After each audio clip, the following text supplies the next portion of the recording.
Arabic dumpling. கேட்கவே புதுசாக இருக்குல்ல? ஆமாம், இது சவுதி அரேபியா துபாயிலலாம் ரொம்ப ஃபேமஸான ஒரு டெசர்ட். வாங்க எப்படி செய்யலான்னு பார்க்கலாம். Welcome to foodie kitchen channel. முதல்ல ஆல் பர்பஸ் மாவு இல்லைன்னா மைதா மாவு இல்லை கோதுமை மாவு எது வேணாலும் எடுத்துக்கலாம். ஒரு கப்புக்கு எடுத்துக்கணும். அதுக்கப்புறம் ஒரு கொஞ்சமாக கார்ன்ஃப்ளவர் ஆட் பண்ணிக்கோங்க.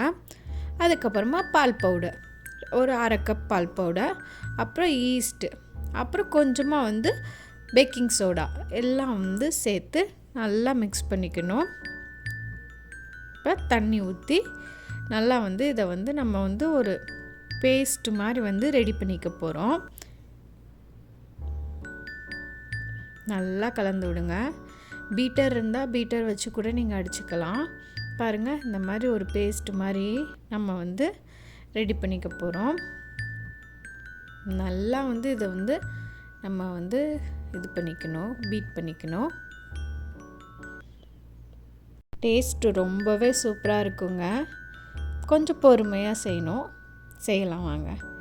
இப்போ இதை ஒரு கவர் போட்டு ஒரு 20 மினிட்ஸ் அப்படியே விட்டுருங்க. ஈஸ்ட் நல்லா ஊறி கொஞ்சம் நல்லா ஃப்ளஃபியாக வரும். வெயிட் பண்ணலாம்.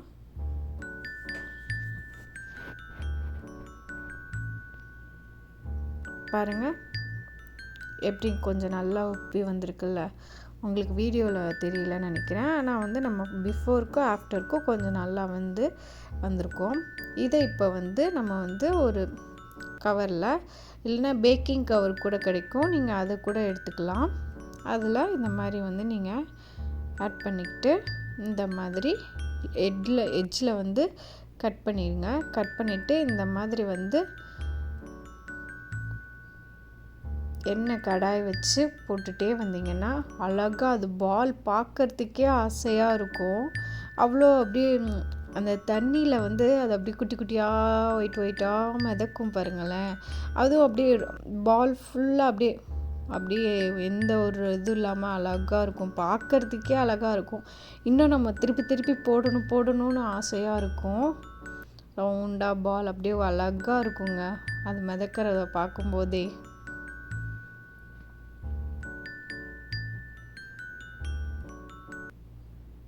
பாருங்கள், நான் சொன்னேன்ல எப்படி வந்திருக்கு பாருங்களேன். அப்புறம் சுகர் சிரப் ரெடி பண்ணிக்கணும். நம்ம ஒன்றும் இல்லைங்க, ஒரு சர்க்கரை கரைஞ்சா போதும், கரையில அளவுக்கு ரெடி பண்ணால் போதும். பாருங்கள் எவ்வளோ சூப்பராக வந்திருக்கு. நம்ம கடையிலலாம் இருக்கும்ல பன், அந்த மாதிரி தான் சாஃப்டாக இருக்கும். நல்லா பன்னுலே குட்டி குட்டி பன்னுன்னு வச்சுக்கோங்களேன். அதை இப்போ நம்ம அது மேலே நம்ம ரெடி பண்ணி வச்சுருக்கோம்ல சுகர் சிரப், அதை இதில் நம்ம ஆட் பண்ணிக்க போகிறோம். நல்லா அதில் ஊறணும். அந்தளவுக்கு நம்ம இப்போ அதில் ஆட் பண்ணிக்க போகிறோம். சாப்பிட்டு பாருங்களேன். இது செஞ்சு அப்படியே சாப்பிட எத்தனை பால் நம்ம சாப்பிட்றோன்னே தெரியாது. அதையும் இது இந்த சவுதி அரேபியா, துபாய் அந்த மாதிரி கண்ட்ரிலலாம் அப்படியே பெரிய கடாய் வச்சு அதில் அப்படியே அவங்க எக்ஸ்பீரியன்ஸ்க்கு டக்குன்னு கட் பண்ணி போடுவாங்க. அது அந்த பால்லாம் மிதக்கிறத பார்க்கறதுக்கே நாங்கள்லாம் போய் நிற்போம். அவ்வளோ நல்லா இருக்குங்க. குட்டி குட்டியாக அழகாக அந்த எண்ணெயில் மிதக்கும். அவங்க பெருசாக ஒரு கரண்டி வச்சு எடுப்பாங்க. அது அவ்வளோ சூப்பராக இருக்கும். அங்கே நின்று வெயிட் பண்ணி தான் வாங்கணும். அவ்வளோ கூட்டமாக இருக்கும். ஆனால் வெயிட் பண்ணும்போது அதை பார்க்குறதுக்கே அவ்வளோ அழகாக இருக்கும். பாருங்கள், நம்ம ஊரில் குலோப் ஜாமுன் சாப்பிடுவோமே அந்த மாதிரி தான் இருக்கும். குலோப் ஜாமுன் மாதிரி தான், என்ன அதில் கொஞ்சம் டிஃப்ரெண்ட்டு. சூப்பராக இருக்கும். ஆனால் டேஸ்ட்டு நீங்கள் செஞ்சு சாப்பிட்டு பார்த்துட்டு எப்படி இருக்குன்றதை எனக்கு கமெண்ட்டில் சொல்லுங்கள். நான் போய் சாப்பிட போகிறேன்ப்பா. ஓகே, பாய். இந்த மாதிரி வீடியோஸ் பார்க்குறதுக்கு நம்ம ஃபுட்டி கிச்சன் சேனலை சப்ஸ்கிரைப் பண்ணுங்கள். மறக்காமல் பெல் ஐக்கானை கிளிக் பண்ணுங்கள். தேங்க்ஸ் ஃபார் வாட்சிங். பாய்.